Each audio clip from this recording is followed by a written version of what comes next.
Hello everyone, welcome to my channel creative concepts. आज हम start करने वाले हैं हॉस्पिटल का पार्ट 2 लेक्चर। पार्ट 1 में हमने हॉस्पिटल का डेफिनेशन, उसके क्लासिफिकेशन एंड फंक्शंस की बात की थी। आज हम पार्ट 2 के अंदर ऑर्गेनाइजेशनल स्ट्रक्चर ऑफ हॉस्पिटल की बात करेंगे एंड पार्ट 3 में जो भी मेडिकल स्टाफ्स होते हैं उनका इन्वॉल्वमेंट क्या होता है हॉस्पिटल के अंदर, हम उसकी बात करेंगे। तो हम स्टार्ट करते हैं। ऑर्गेनाइजेशनल स्ट्रक्चर ऑफ हॉस्पिटल होता क्या है, हम इसकी बात कर लेते हैं। सबसे पहले organizational structures refers to levels of management within a hospitals. Okay, organizational structure का मतलब एक ऐसा लेवल ऑफ मैनेजमेंट जो हॉस्पिटल के अंदर काम करता है।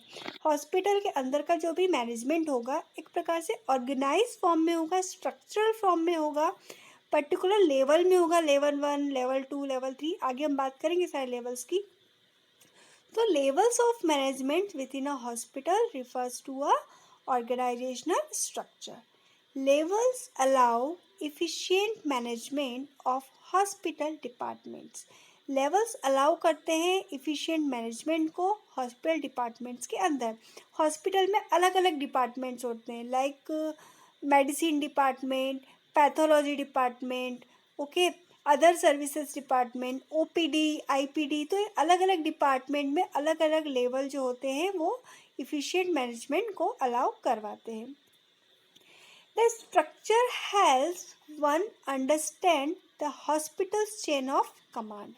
जो स्ट्रक्चर होता है हमारे हॉस्पिटल ऑर्गेनाइजेशन का, जो हमने तैयार किया है स्ट्रक्चर कि किस तरीके से हमें हॉस्पिटल के अंदर मैनेजमेंट को ऑर्गेनाइज करना है, किन किन चीज़ों को किस किस तरीके से किस सिस्टम में ऑर्गेनाइज करना है, उसका क्या स्ट्रक्चर है, तो वो हमें हेल्प करवाता है हॉस्पिटल की चेन को समझने में और उस पर कमांड को हासिल करने में।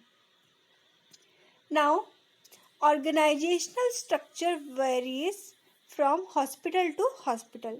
एक बात और सबसे इम्पॉर्टेंट पॉइंट कि जो हॉस्पिटल का ऑर्गेनाइजेशन स्ट्रक्चर होता है, मतलब किस तरीके से उसका मैनेजमेंट होगा, किस तरीके से हम उसे डिज़ाइन करेंगे, किस तरीके से हम स्ट्रक्चर डिज़ाइन करेंगे, किस तरीके से हम बिल्डिंग डिज़ाइन करेंगे, किस तरीके से हम अलग अलग डिपार्टमेंट्स को डिज़ाइन करेंगे, तो वो वेरी करता है hospital to hospital.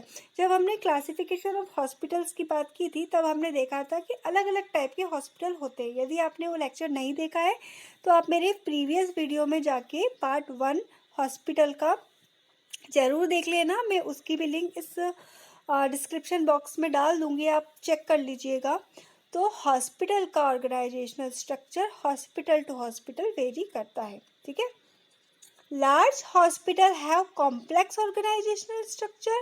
Smaller hospital tends to have much simpler organizational structure.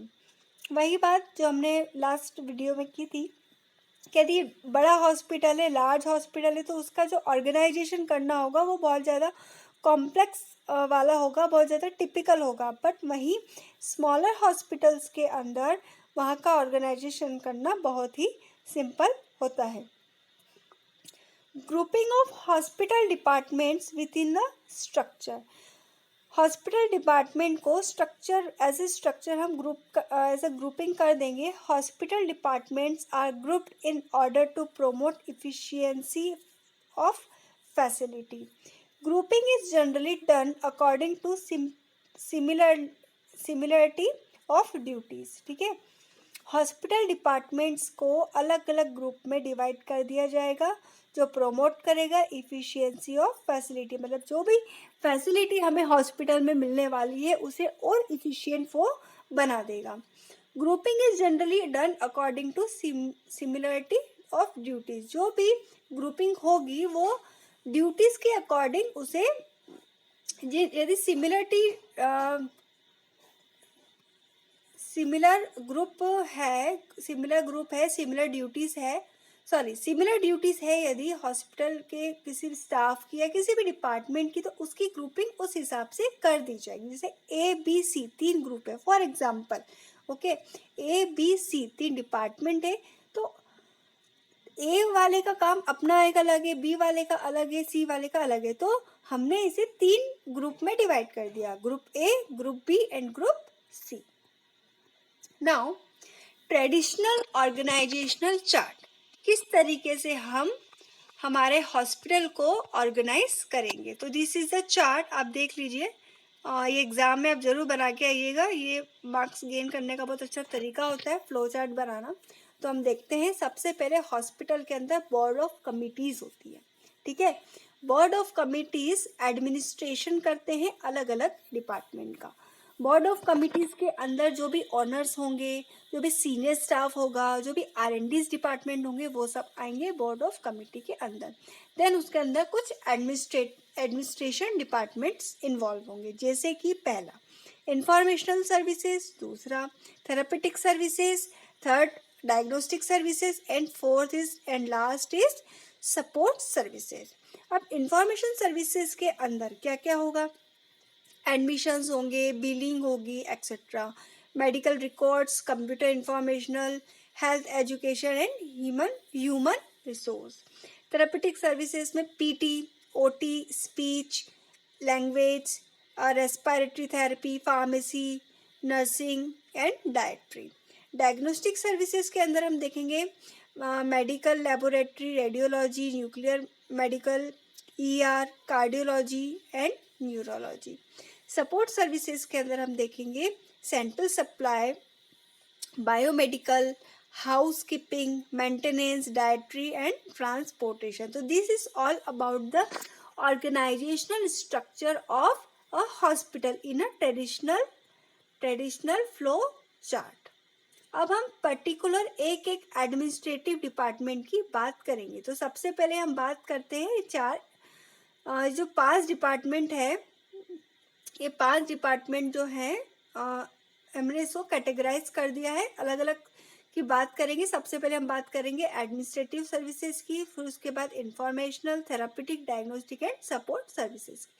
तो एडमिनिस्ट्रेटिव सर्विसेज क्या होती हैं?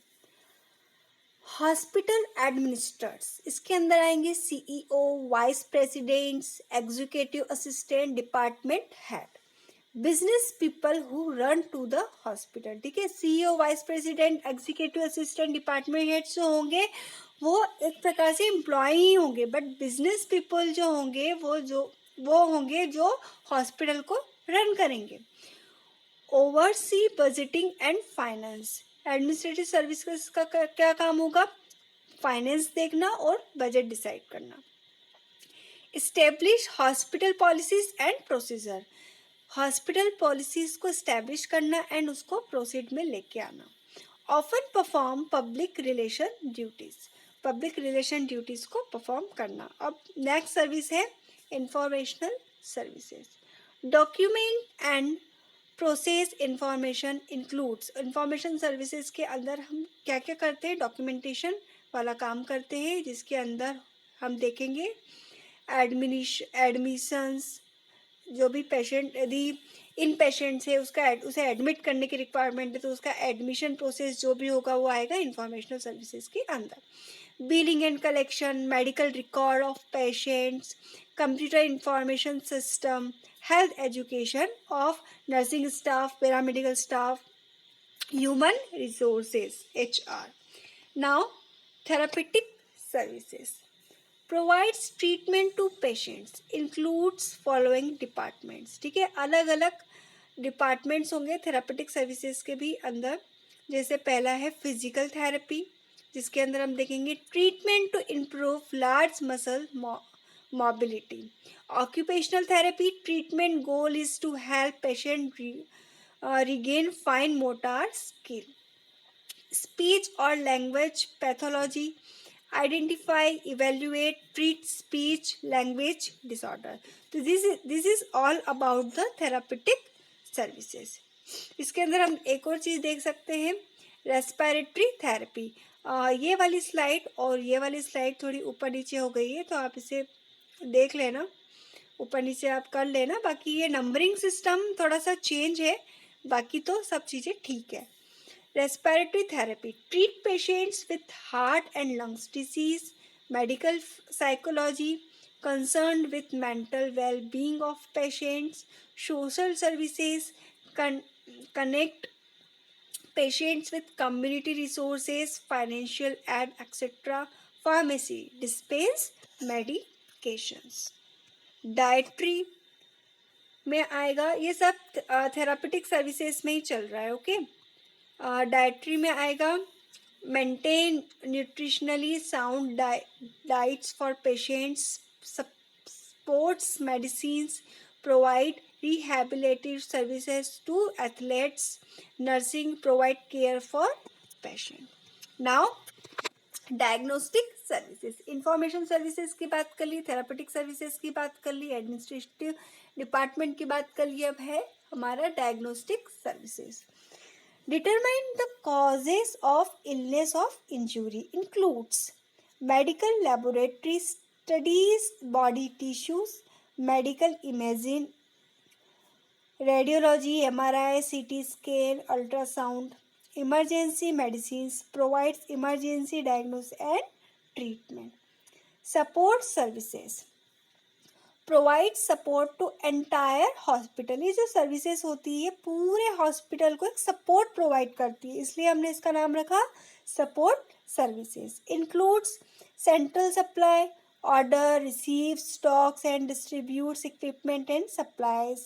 Biomedical technology, design, build, repair medical equipment. मतलब जो भी डिज़ाइंस हैं बायोमेडिकल में, जितने भी डिज़ाइंस होंगे इक्विपमेंट के और क्या इंफ्रास्ट्रक्चर होगा हमारे हॉस्पिटल का, ये सारी चीज़ें, जो भी रिपेयरिंग वाला काम है, जो भी मेडिकल इक्विपमेंट से रिलेटेड कोई भी है तो वो होगा बायोमेडिकल टेक्नोलॉजी के अंदर. House keeping and maintenance, maintain safe clean environment. Hospital को किस तरीके से क्लीन रखना है, हाइजीनिक रखना है, वो कौन वर्क करेगा? Housekeeping and maintenance department. So this is all about your organizational structure of hospital. Thank you.